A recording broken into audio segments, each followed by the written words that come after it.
नमस्कार दोस्तों, स्वागत है आपका एक बार फिर से हमारे YouTube channel GK skills Hindi में। दोस्तों, इस वीडियो में हम बात करने वाले हैं भारतीय संविधान से संबंधित महत्वपूर्ण प्रश्नों के बारे में। दोस्तों, ये वीडियो जो है इस टॉपिक का दूसरा पार्ट है। इसके बाकी के पार्ट का लिंक आपको इस वीडियो के डिस्क्रिप्शन में मिल जाएगा। तो दोस्तों, वीडियो जो है बहुत ही ज़्यादा इंटरेस्टिंग होने वाला है, तो वीडियो को बिना स्किप किए लास्ट तक ज़रूर देखें। तो चलिए दोस्तों, शुरू करते हैं। प्रश्न 1, राष्ट्रपति के निर्वाचक मंडल में कौन कौन शामिल रहता है? तो इसका सही जवाब हो जाएगा संसद के दोनों सदनों के निर्वाचित सदस्य तथा राज्यों की विधानसभाओं के निर्वाचित सदस्य जो हैं राष्ट्रपति के निर्वाचक मंडल में शामिल रहते हैं। प्रश्न 2, भाषा के आधार पर गठित भारत का पहला राज्य कौन सा है? तो इसका सही जवाब हो जाएगा आंध्र प्रदेश। और किस भाषा के आधार पर इसे गठित किया गया है? तेलुगु भाषा के आधार पर जो है इसे गठित किया गया है। प्रश्न 3, विधानसभा के वर्ष में कम से कम कितने अधिवेशन होने अनिवार्य हैं? तो इसका सही जवाब हो जाएगा कम से कम 2 अधिवेशन। याद रखिएगा, विधानसभा के वर्ष में कम से कम 2 अधिवेशन होने अनिवार्य होते हैं। प्रश्न 4, 73वां संवैधानिक संशोधन किससे संबंधित है? तो इसका सही जवाब हो जाएगा पंचायती राज से। याद रखिएगा, 73वां संवैधानिक संशोधन जो है पंचायती राज से संबंधित है। प्रश्न 5, लोकसभा और राज्यसभा के 2 अधिवेशनों के बीच अधिकतम कितने समय का अंतर होना चाहिए? तो इसका सही जवाब हो जाएगा 6 महीने का। याद रखिएगा, लोकसभा और राज्यसभा के 2 अधिवेशनों के बीच अधिकतम 6 महीने का अंतर होना चाहिए। प्रश्न 6, संविधान में मूल कर्तव्यों को किस समिति के अनुशंसा के आधार पर शामिल किया गया है? तो इसका सही जवाब हो जाएगा स्वर्ण सिंह समिति के द्वारा। याद रखिएगा, संविधान में मूल कर्तव्यों को स्वर्ण सिंह समिति की अनुशंसा के आधार पर शामिल किया गया है। प्रश्न 7, भारतीय संविधान के अनुसार संघ की कार्यपालिका शक्ति किसमें निहित होती है? तो इसका सही जवाब हो जाएगा राष्ट्रपति यानी प्रेसिडेंट में। याद रखिएगा, भारतीय संविधान के अनुसार जो है संघ की कार्यपालिका शक्ति राष्ट्रपति में निहित होती है। प्रश्न 8, राष्ट्रपति द्वारा लोकसभा तथा राज्यसभा में मनोनीत किए जाने वाले सदस्यों की संख्या क्रमशः कितनी होती है?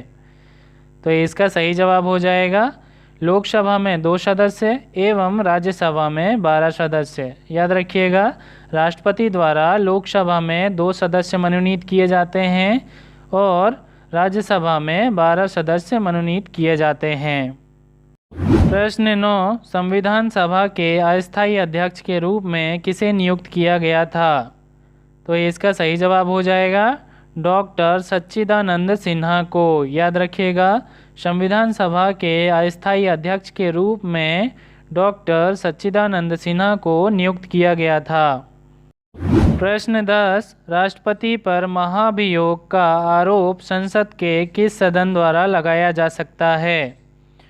तो इसका सही जवाब हो जाएगा संसद के किसी भी सदन के द्वारा। याद रखिएगा, राष्ट्रपति पर महाभियोग का आरोप संसद के किसी भी सदन के द्वारा लगाया जा सकता है।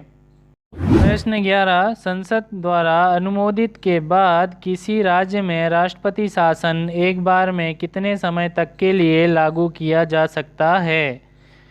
तो इसका सही जवाब हो जाएगा 6 महीने तक। याद रखिएगा, संसद द्वारा अनुमोदित के बाद किसी राज्य में राष्ट्रपति शासन एक बार में 6 महीने तक के लिए लागू किया जा सकता है।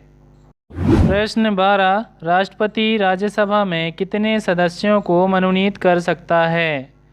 तो इसका सही जवाब हो जाएगा 12 सदस्यों को। याद रखिएगा, राष्ट्रपति राज्यसभा में 12 सदस्यों को मनोनीत कर सकता है और लोकसभा में 2 सदस्यों को मनोनीत कर सकता है। प्रश्न 13, उच्च न्यायालय की अधिकारिता किस क्षेत्र पर है? तो इसका सही जवाब हो जाएगा गुवाहाटी पर। याद रखिएगा, उच्च न्यायालय की अधिकारिता जो है गुवाहाटी क्षेत्र पर है।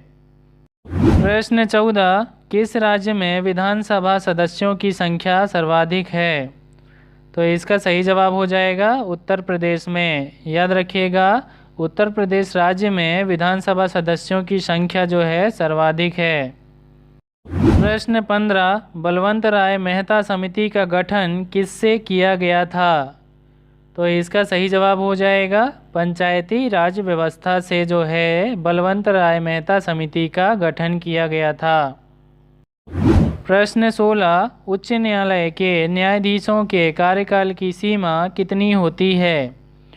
तो इसका सही जवाब हो जाएगा अपनी उम्र के 62 वर्ष पूरे होने तक की। याद रखिएगा, उच्च न्यायालय के न्यायाधीशों का जो कार्यकाल होता है वह 62 वर्ष का होता है। प्रश्न 17, संविधान के किस अनुच्छेद के आधार पर राज्य में संवैधानिक तंत्र की विफलता पर राष्ट्रपति शासन लगाया जा सकता है? तो इसका सही जवाब हो जाएगा अनुच्छेद 356 पर। याद रखिएगा, संविधान के अनुच्छेद 356 के आधार पर राज्य में संवैधानिक तंत्र की विफलता पर राष्ट्रपति शासन लगाया जा सकता है। प्रश्न 18, संविधान सभा ने अंतिम रूप से संविधान को कब पारित कर दिया था? तो इसका सही जवाब हो जाएगा 26 जनवरी 1950 को। याद रखिएगा, 26 जनवरी 1950 को जो है संविधान सभा ने अंतिम रूप से संविधान को पारित कर दिया गया था, जिस वजह से हम 26 जनवरी को गणतंत्र दिवस के रूप में मनाते हैं। प्रश्न 19, संपत्ति के अधिकार को किस संविधान संशोधन के द्वारा हटा दिया गया था? तो इसका सही जवाब हो जाएगा 44वें संविधान संशोधन के द्वारा जो है संपत्ति के अधिकार को संविधान से हटा दिया गया था। प्रश्न 20, स्वतंत्र भारत में प्रथम निर्वाचन आयुक्त कौन थे? तो इसका सही जवाब हो जाएगा सुकुमार सेन। याद रखिएगा, स्वतंत्र भारत में प्रथम निर्वाचन आयुक्त जो थे वे सुकुमार सेन थे। प्रश्न 21, राज्य का मंत्रिमंडल सामूहिक रूप से किसके प्रति उत्तरदायी होता है? तो इसका सही जवाब हो जाएगा विधानसभा के प्रति। याद रखिएगा, राज्यसभा का मंत्रिमंडल सामूहिक रूप से जो है विधानसभा के प्रति उत्तरदायी होता है। प्रश्न 22, वर्तमान में भारत में कुल कितने राज्यों में विधानसभा परिषदें विद्यमान हैं? तो इसका सही जवाब हो जाएगा 7 राज्यों में। याद रखिएगा, भारत के 7 राज्यों में विधानसभा परिषदें विद्यमान हैं। प्रश्न 23, भारत में सर्वप्रथम 2 अक्टूबर 1949 को पंचायती राज व्यवस्था का शुभारंभ किया गया था। यह कहाँ से शुरू हुआ था? तो इसका सही जवाब हो जाएगा नागौर जिले से, जो कि राजस्थान राज्य में आता है। यहाँ पर सर्वप्रथम 2 अक्टूबर 1949 को पंचायती राज व्यवस्था का शुभारंभ किया गया था। प्रश्न 24, भारतीय संघ की शक्ति किसमें निहित होती है? तो इसका सही जवाब हो जाएगा राष्ट्रपति में। याद रखिएगा, भारतीय संघ की शक्ति जो है राष्ट्रपति यानी प्रेसिडेंट में निहित होती है। प्रश्न 25, भारत का उच्चतम न्यायालय कहाँ पर स्थित है? तो इसका सही जवाब हो जाएगा नई दिल्ली में। याद रखिएगा, भारत का उच्चतम न्यायालय जो है नई दिल्ली में स्थित है। तो दोस्तों, अब समय है रिवीजन का। यहाँ नीचे 2 प्रश्न दिए गए हैं जिनके जवाब आपको कमेंट में लिखकर बताने हैं। तो पहला प्रश्न दोस्तों, बलवंत राय मेहता समिति का गठन किस व्यवस्था से किया गया था? और दूसरा प्रश्न है दोस्तों, संविधान सभा ने अंतिम रूप से संविधान को कब पारित कर दिया था? दोस्तों, अगर आपने वीडियो को ध्यान से देखा है तो इन दोनों प्रश्नों के जवाब आप आसानी से दे सकते हैं। तो दोस्तों, इस वीडियो में बस इतना ही। मिलते हैं इस वीडियो के तीसरे पार्ट में। तब तक के लिए गुड बाय।